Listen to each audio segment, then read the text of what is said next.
ভাই টিকিট না পাচ্ছি ঢুকতে। আপনার পছন্দের গায়ক কে? আমাদের পছন্দের গায়ক হচ্ছে ভাই জেমস।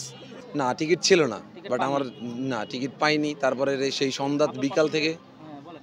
সেই বিকাল থেকে টিকিটের জন্য এই কাউন্টার থেকে ওই কাউন্টার যাচ্ছি। আচ্ছা। যারা ব্ল্যাকে টিকিট বিক্রি করছে তারা ধরেন ৫০০ টাকার টিকিট ১০০০, ২০০০, ৩০০০ এরকম করে টিকিট বিক্রি করছে। এরকম তারপরে ধরেন এইখান থেকে বলো ওইখানে যাইতে, ওইখান থেকে বলো ওইখানে যাইতে। তারপরে ধরেন যে যারা টিকিট পাচ্ছে না তারা সব এক জায়গায় রয়েছে, আর যাদের টিকিট আছে যে না আমাদেরকে ঢুকতে দেওয়া হোক। আমার পছন্দের গায়ক হচ্ছে জেমস। জেমসের একটা গান শোনান। জেমসের একটা গান, বাবা গান।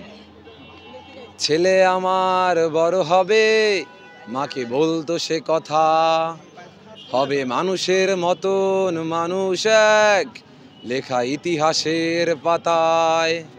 নিজ হাতে খেতে পারতাম না, বাবা বলতো ও খোকা, যখন আমি থাকবো না, কি করবি রে বোকা। এ তো রক্তের সাথে রক্তের টান, স্বার্থের অনেক ঊর্ধ্বে, হঠাৎ অজানা ঝড়ে তোমায় হারালাম, মাথায় আকাশ ভেঙে পড়লো। বাবা কতদিন কতদিন দেখি না তোমায়, কেউ বলে না তোমার মতো কোথায় খোকা, ওরে বুকে আয়।